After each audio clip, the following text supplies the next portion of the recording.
I'm Mary French, Conservation Officer at the BPL. My position is one of 10 in special collections that are underwritten by the Associates at the Boston Public Library. I co-curated the Special Collections lobby display with lead conservator Chris Letizia to educate people about conservation stories from the Boston Public Library. The lobby display features projects that we've worked on, as well as tools that we use in the conservation process, and we'll talk about what tools we use as well as why we use them. The Conservation Lab at the Boston Public Library was created with an NEH grant in the 1980s, specifically to work on items from the John Adams Library. Right here in this display case, we have a number of books from the John Adams collection, as well as pictures of the old Conservation Lab and the conservators who worked there in the beginning.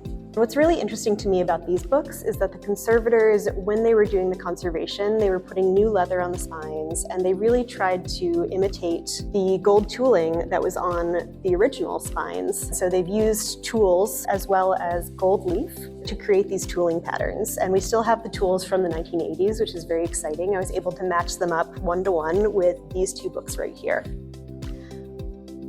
There's a case on medieval manuscripts.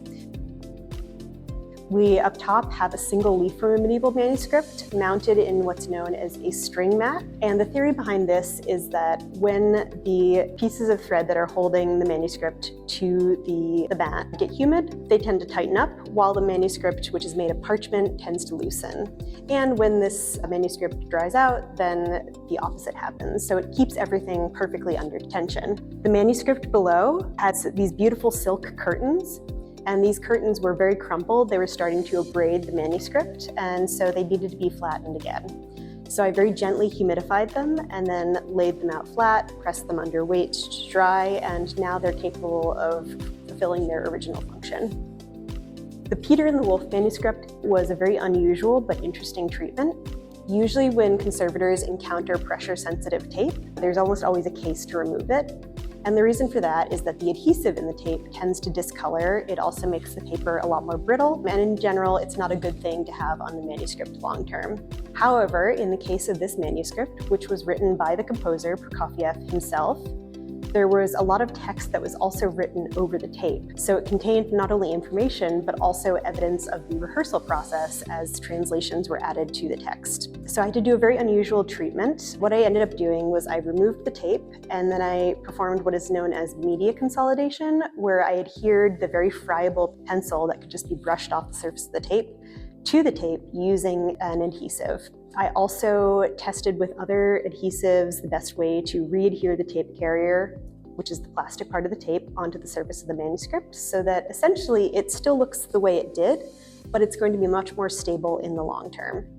The objects in this particular display case were chosen in order to highlight two different themes.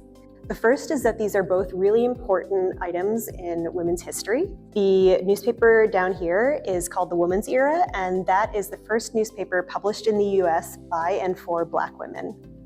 And then up here we have the manuals Our Bodies, Ourselves, and this was also created in Boston and crowdsourced essentially by a group of women, the Boston Women's Health Collective, in order to learn more about their bodies and also make that information available to other women. You can also see that they've lived a full life. One of my favorite details is that this particular copy of Our Bodies, Ourselves has a coffee mug ring on it, so you can see that it was used, it was very much red and very much part of the owner's life.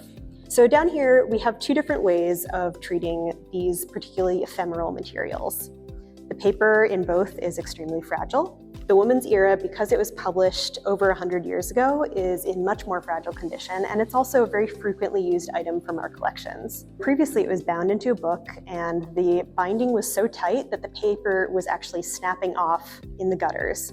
And so in order to make that handleable again, I encapsulated it, taking each leaf of paper and putting it between two sheets of Mylar, and then using what's known as an ultrasonic welder to weld each page into an encapsulation and then bind them into a post-binding. So you can now read it again like a book. The paper is at much less risk of loss.